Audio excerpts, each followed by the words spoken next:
Saudações, pessoal! Professor Frederico Schaff em mais uma videoaula da integração de redes industriais.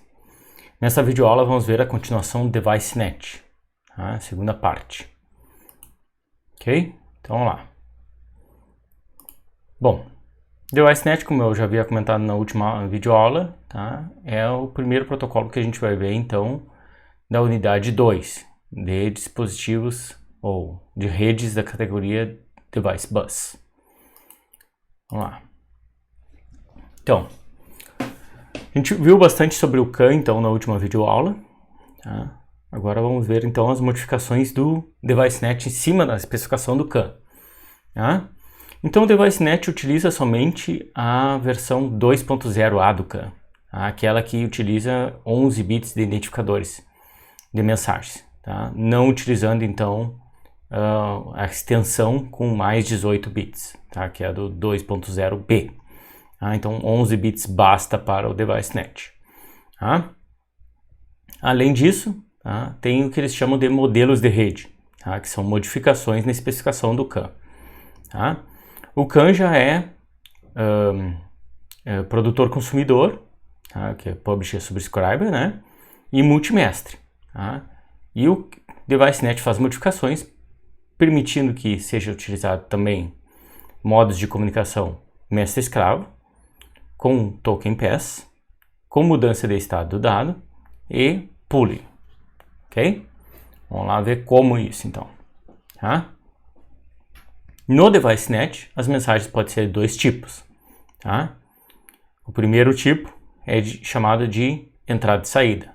Tá? Mensagens de I/O, né? Input, Output. Tá? Normalmente, então, essas mensagens são compostas por dados oriundos do controle, então, do processo, né? Então, controle crítico. Tá? São mensagens simples, compostas por um identificador, 0 a 8 bytes no campo de dados e, obviamente, o CRC. Tá?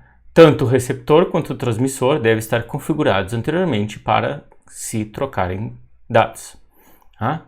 Essas mensagens de entrada e saída, elas não são fragmentadas, ou seja, uma única mensagem transporta toda a informação necessária do protocolo.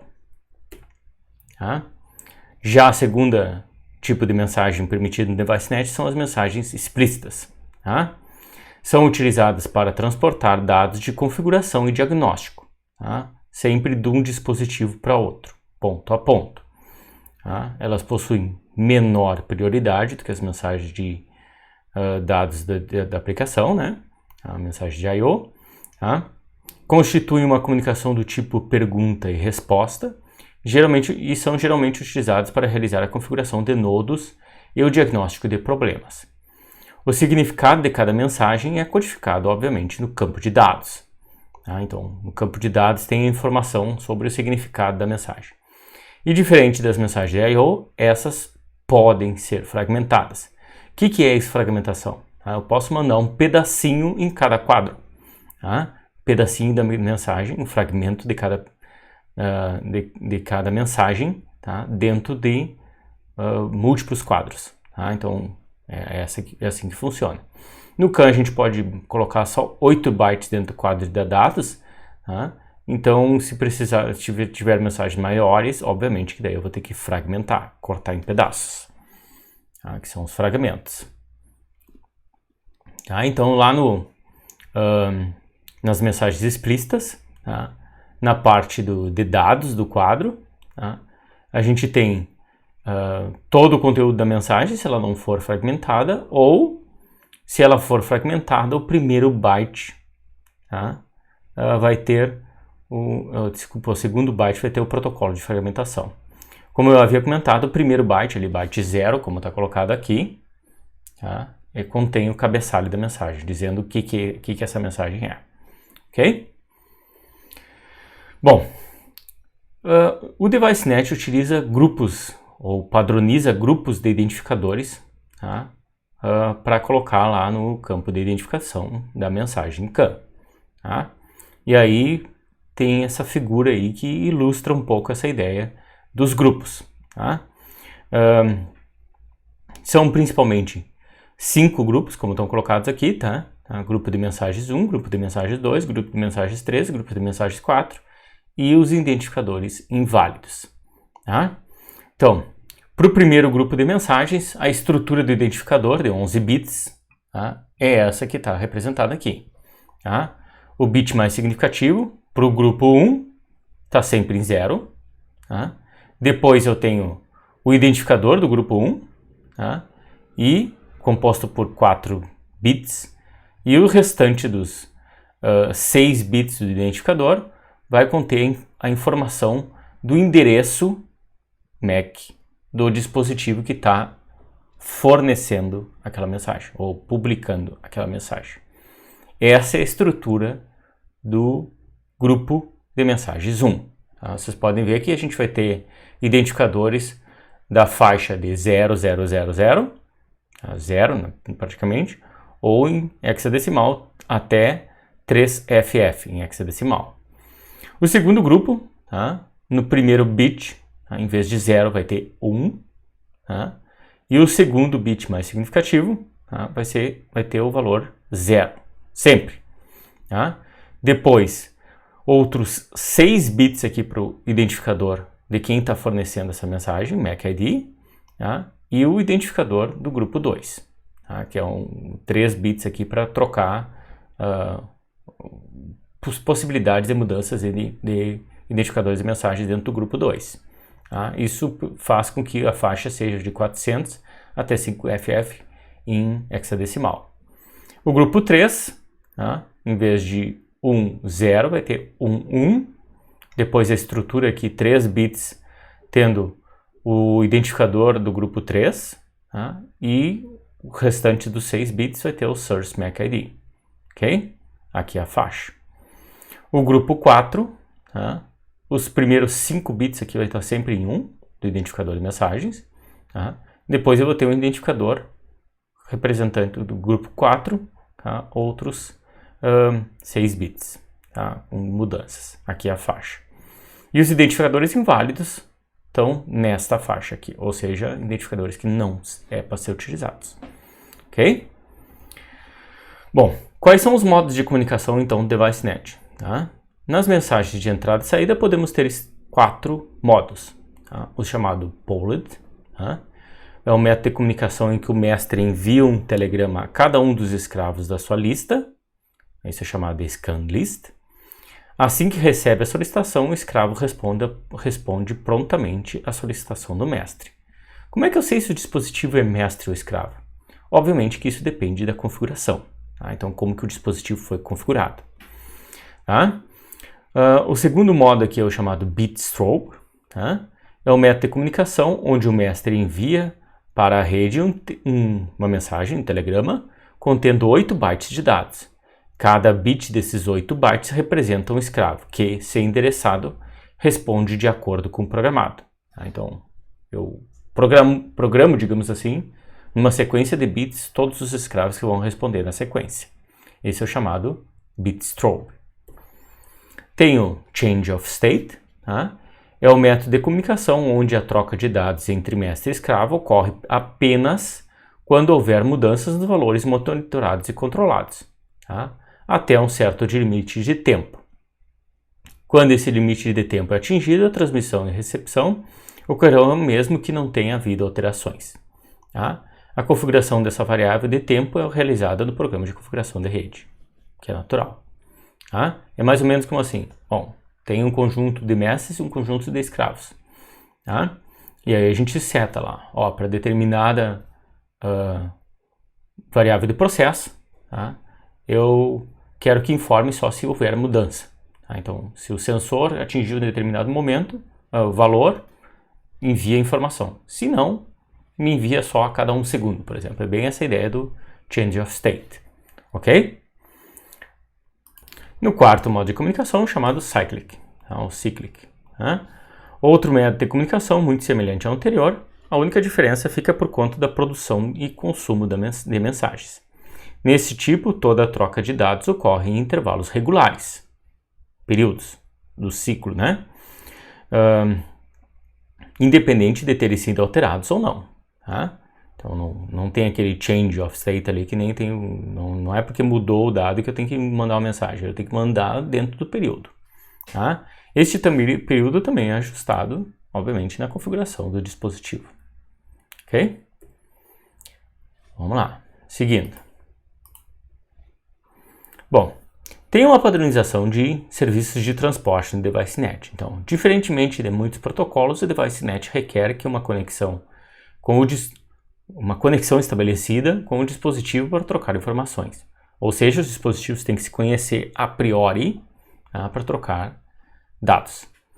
Para que se estabeleça esta conexão, cada dispositivo possui um serviço chamado de UCMM, tá? Do inglês ali, Unconnected Message Manager. Tá? Então, gerenciador de mensagens desconectadas.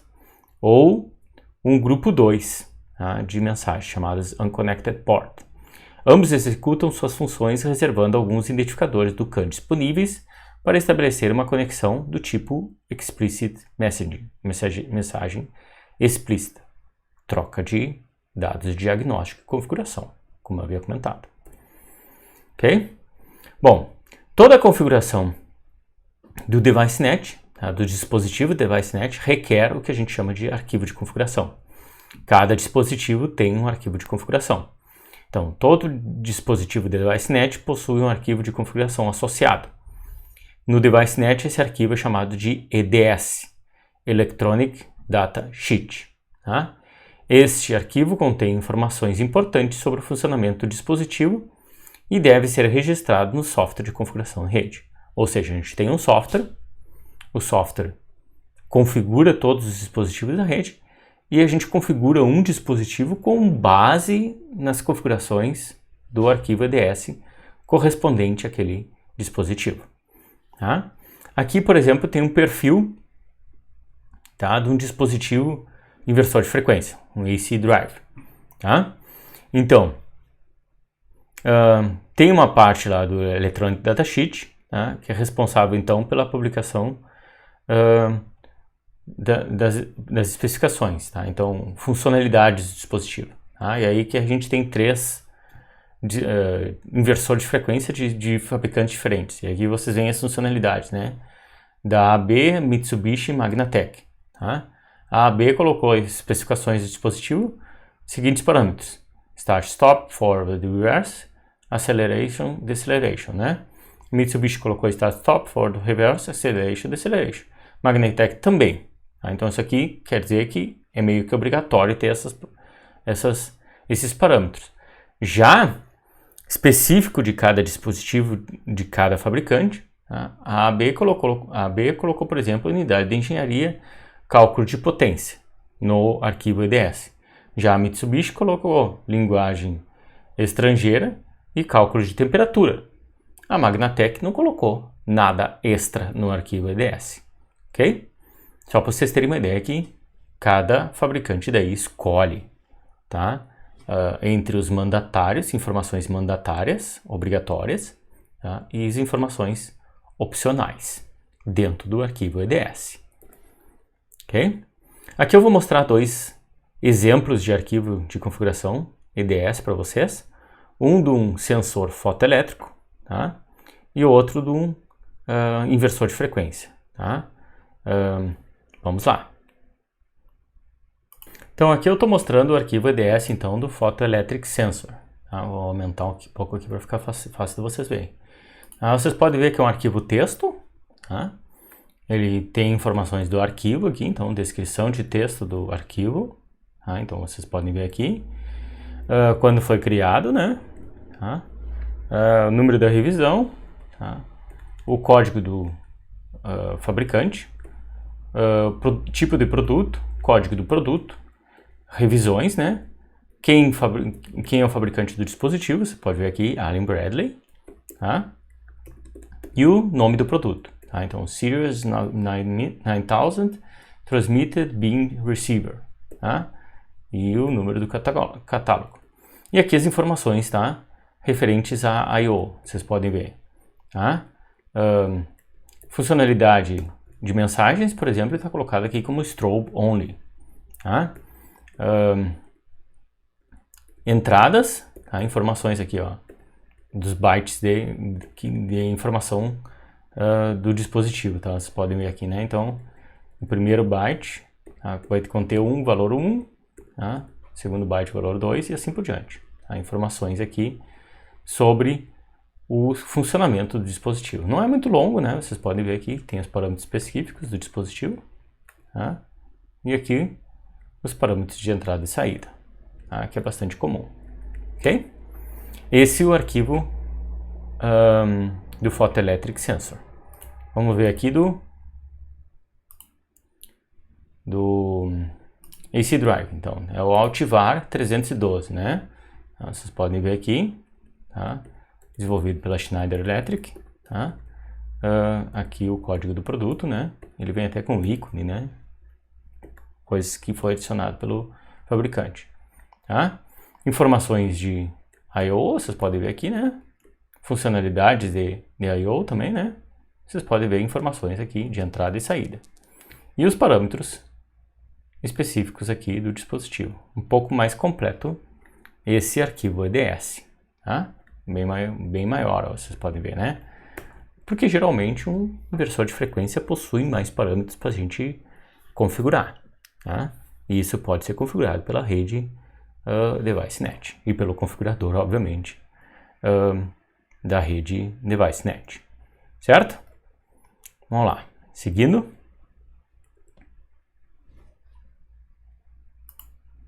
Então, como é que se configura essa rede? O DeviceNet é uma das tecnologias abertas e padronizadas de redes cuja camada de aplicação utiliza o protocolo SIP, Common Application Layer. E esse protocolo SIP possui uma estrutura comum de objetos, ou seja, ele é independente do meio físico e da camada de enlace de dados. Então, não depende, por exemplo, da utilização do DeviceNet, ela pode ser utilizada em outros padrões de rede, como é o caso do Ethernet IP e ControlNet, como eu vou mostrar para vocês um pouco mais para frente.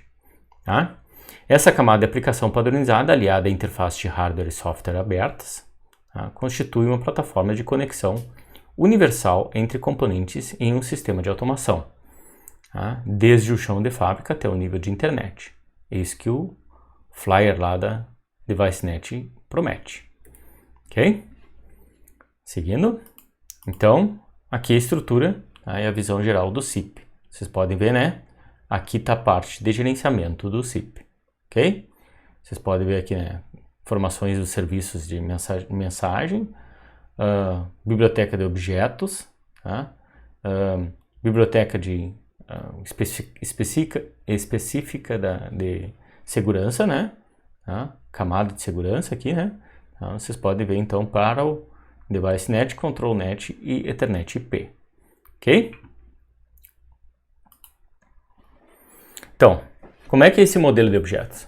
O modelo de objetos fornece um gabarito e implementa os atributos, que são os dados, serviços, que são os métodos ou procedimentos, e comportamentos dos componentes dos dispositivos DeviceNet integrados na rede.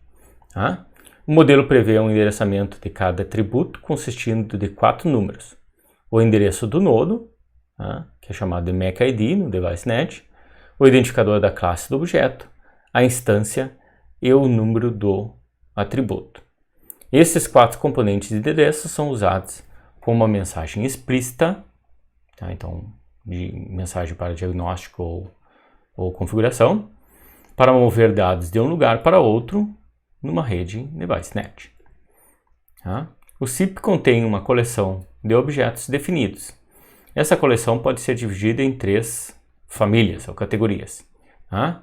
Objetos de uso geral, objetos específicos de aplicação e objetos específicos de rede. Então, o modelo de classe de objetos, as classes de objetos são identificadas por um número. Daí vocês podem ver aqui, né? Aqui está representado 6 classes de objetos, que obviamente tem 6 números, né? Então, número 1 seria a identidade do objeto, classe de objeto. 2 seria um roteador de mensagens. 3 seria dispositivo DeviceNet. 4 seria informações de fabricação, né? Assembly. 5, informações de conexão. E 6, informações de parametrização. Ok? Vamos ver um pouquinho sobre o objeto de identidade. Cada produto DeviceNet terá uma única instância do objeto identidade.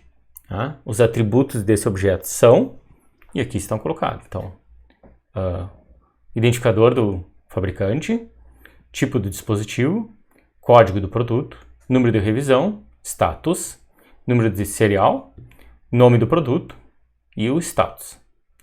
Tem 2 vezes status aqui, né? Mas é status, ok? E os serviços que podem ter relacionados a esse objeto de identidade são get attribute single e reset. Tá? Então, ou seja, eu pegar uma informação de um desses atributos e resetar uma informação de um desses atributos. Ok? Objeto roteador de mensagens. Cada produto DeviceNet terá uma única instância do objeto roteador de mensagens. É a instância 1. Tá? O componente roteador de mensagens é o componente de um produto que passa mensagens explícitas para outros objetos. Esse objeto, então, esse dispositivo em geral não possui nenhuma visibilidade externa na rede DeviceNet. Já o objeto Assembly, cada produto DeviceNet terá uma única ou múltiplas instâncias do objeto Assembly, uma ou múltiplas, vocês podem ver agora, né? Tá? O propósito desse objeto é agrupar diferentes atributos, que são dados do dispositivo, de diferentes objetos de aplicação em um único atributo que pode ser movimentado com uma mensagem única. Já os objetos de conexão, cada produto DeviceNet terá tipicamente pelo menos 2 objetos de conexão. Cada objeto de conexão representa um ponto terminal de uma conexão virtual entre 2 nodos, tá? Ponto a ponto, como eu havia comentado antes. Uma conexão se chama Explicit Messaging e a outra I/O Messaging. Tá? Então, dados de diagnóstico e configuração são para objeto de conexão Explicit Messaging e dados de aplicação são gerenciados pela objeto de conexão I/O Messaging. Tá? Mensagens explícitas contêm o endereço do atributo, valores do atributo e código de serviço descrevendo a ação pretendida. Mensagens de I/O contêm apenas os dados. Numa mensagem de I/O, toda a informação sobre o que fazer com o dado está contida no objeto de conexão associado à mensagem de I/O. Então, isso já está previamente configurado lá nesse objeto de conexão. Já o objeto de parametrização, tá? Esse objeto é opcional, ou seja, o dispositivo pode ter ou não, tá? E será usado em dispositivos com parâmetros configuráveis. Só aqueles dispositivos que têm parâmetros configuráveis. Deve existir uma instância para cada parâmetro configurável. Tá? Uma ferramenta de configuração necessita apenas endereçar o objeto de parametrização para acessar todos os parâmetros. Tá? Opções de configuração, que são atributos do objeto de parametrização, devem incluir valores, faixas, texto e limites. Ok? Então, e por último, objetos de aplicação. Todo dispositivo usualmente possui pelo menos um objeto de aplicação. Tá? Existem vários objetos de aplicação padrões na biblioteca de objetos DeviceNet, tá? Dependendo de que o dispositivo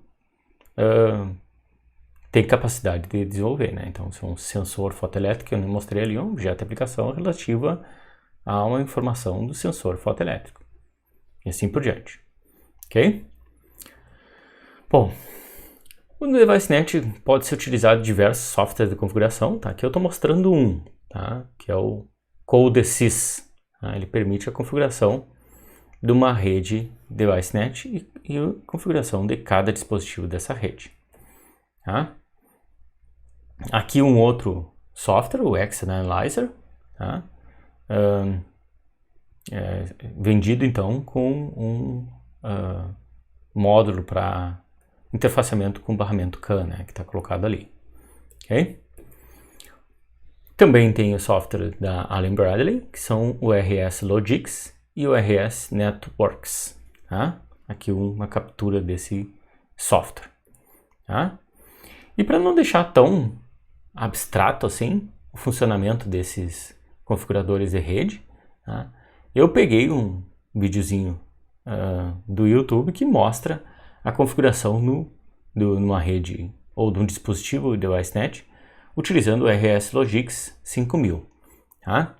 Esse videozinho eu vou passar para vocês agora. File, New. A new controller window pops up. First, select the controller you will be dealing with. In my case, I will be using the 1756L55 processor. E aí está configurando Next, o CLP, select né? the revision. In my case, the revision is 12. The processor type and revision number can be found on the side of the module. Give the processor a name. This will also become the name of your project. You can also add a description explaining the purpose or function of the project. Next, select the chassis type you will be using. In my case, I will be using the 4-slot chassis. Enter the slot in which the processor will reside in. Keep in mind, the first slot beside the power supply is slot 0. Please be aware that the ControlLogix processor can be placed in any slot in the ControlLogix chassis. In my case, I have chosen to put it in slot 0. You can browse to the directory in which you want your project to be saved. Then click OK and your project will be generated. You will notice the name of your project is the same that you typed in for the name of your processor. Next, we will add the other cards in our chassis to the I/O configuration.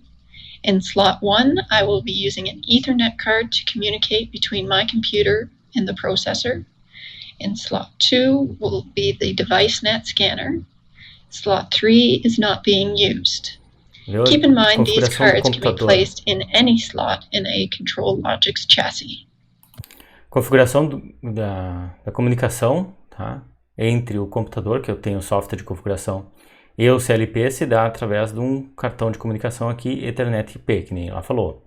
Tá? Já a configuração, a interface com o DeviceNet é através desse cartão aqui, que é o DeviceNet Scanner, como ela comentou. First, right-click on I/O configuration, then select New Module. The Select Module dialog box pops up. Both your DeviceNet and Ethernet cards are communication modules. Click the plus sign beside Communications. Scroll to find the Ethernet card in which you'll be using. In my case, I will be using the 1756 ENBT/A. Click OK. Next, you are asked for the major revision. Both the model number and revision can be found on the side of the card. You must give each module a name. I will call this one Ethernet. You can also add a description. This may come in handy when there are multiple communication modules in the same rack. The description can help the user differentiate between the modules. Enter the slot number in which the module resides. In my case, the Ethernet card is in slot 1. Enter the IP address of the Ethernet card. In my case, the IP address is 192.168.147. If an IP address has not been set for your card, use the Rockwell Software BootP server to assign a temporary IP address, and then use rslinks to make the address static. Click OK. And click OK once more, and your Ethernet card has been added. We will repeat the same steps for adding the DeviceNet scanner card into slot 2. Right-click on I/O configuration. Select New Module. Click the plus sign beside Communications. Scroll to find the DeviceNet card, 1756DNB. Click OK. Desculpa, apertei errado.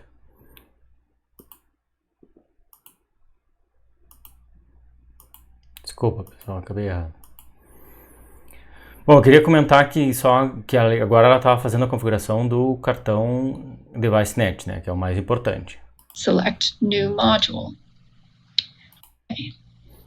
You are asked for the major revision, which again can be found on the side of the card. Each module needs a name. I will call this one DeviceNet. You must assign a node number to the scanner. The node number can be any number from 0 to 63. However, you cannot have two nodes with the same address. In my case, I will leave the scanner as node 0. Endereço do I will also ensure that my scanner is in slot 2. All other default settings are OK. Click OK. Click OK once more, and my DeviceNet card has been added to my I/O configuration. By adding the DeviceNet scanner to your I/O configuration, the tags are automatically generated for the DeviceNet network. Bom, agora na segunda parte, tá? Teoricamente ela já configurou então o acesso do CLP à rede DeviceNet. O que ela tem que fazer agora é incluir o resto dos outros dispositivos, ok? Bom, tem outro videozinho aqui que mostra também a ideia de configuração desses outros dispositivos. Esse outro vídeo aqui não tem áudio, então eu vou ficar falando enquanto eu mostro o vídeo para vocês, ok? Vamos lá. Bom, ali ele está fazendo o scan da rede, ó, tá? Vocês podem ver ali, detectou alguns dispositivos, tá? Então pode ver ali o módulo scanner, tá, que é apresentado aqui, o módulo de alimentação, tá? Claro que isso vai a cada endereço, né? Por isso que está mostrando ali 29, 22, não, 35, desculpa, 38.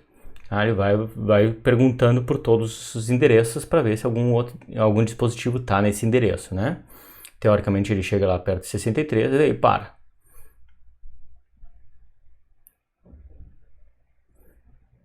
Isso, 62. Acabou. Tá? Então esses são os dispositivos que ele encontrou configurados, obviamente, né, que responderam as perguntas. Tá?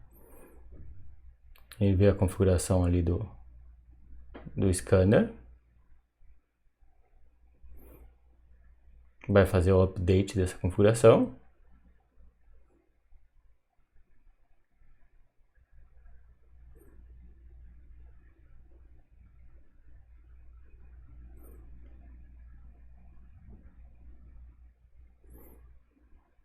Ó, de novo slot, ó.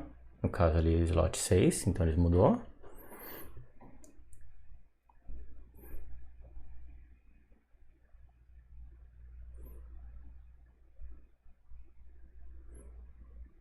Vocês podem ver que mudou ali também a questão dos bytes, né? Da mensagem. Tá?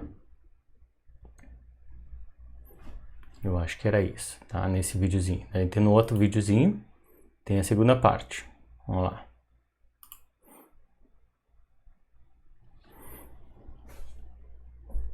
Ó, aqui ele está olhando as tags do controlador. Tá? No caso, são as informações, tá? De dados de I/O que ele pode trocar. Tá? No caso aqui ele está olhando ali qual é que é a tag para a informação, tá? Relativa aos bits, tá? do inversor de frequência que ele pode acessar. Tá? Ó, tá controlando lá o inversor de frequência, tá? Através de uma tag, ou seja, um valor lá dentro do DeviceNet relativo à mensagem, né?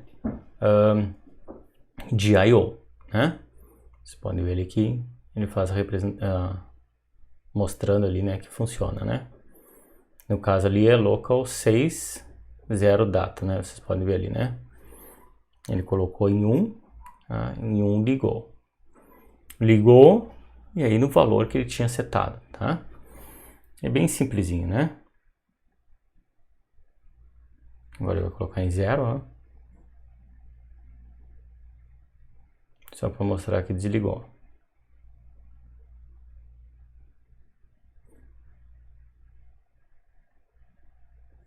Colocava parada, ó.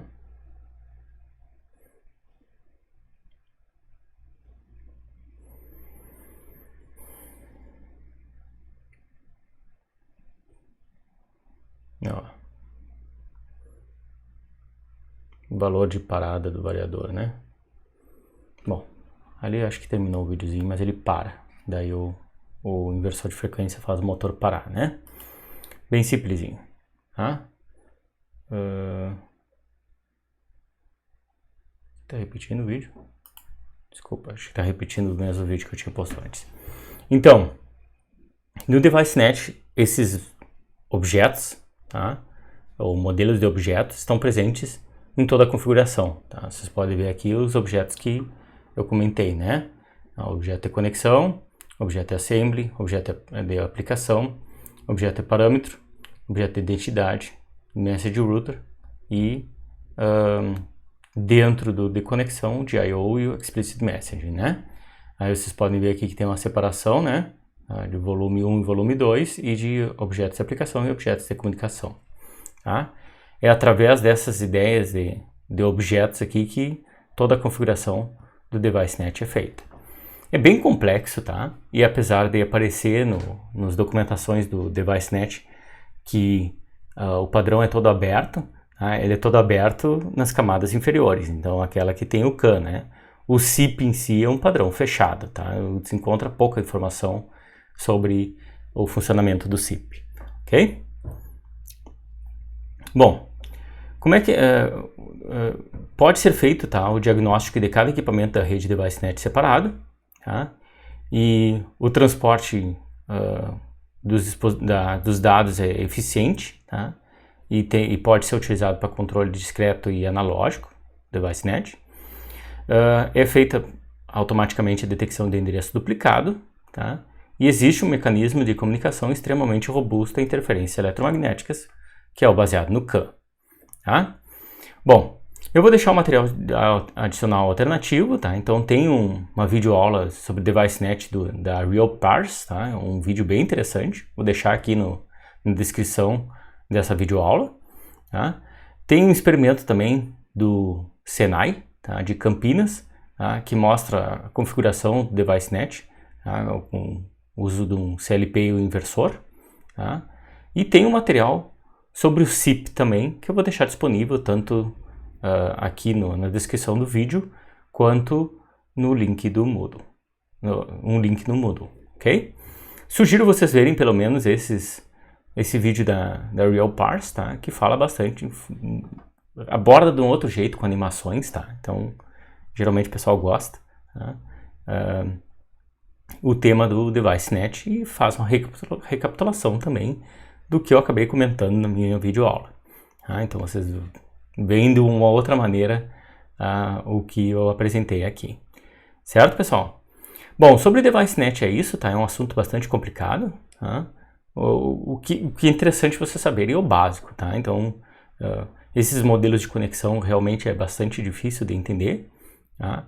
Vocês têm que entender só que ele se baseia em cima do CAN, né? E aí todas essas características ele herda do CAN, né? E, bom, tem um protocolo de alto nível, que é o SIP, tá? Que organiza daí as mensagens dentro da estrutura do quadro do CAN. Ok, pessoal? Bom, era isso sobre o DeviceNet. Tá? Nos vemos na próxima videoaula. Um abraço a todos.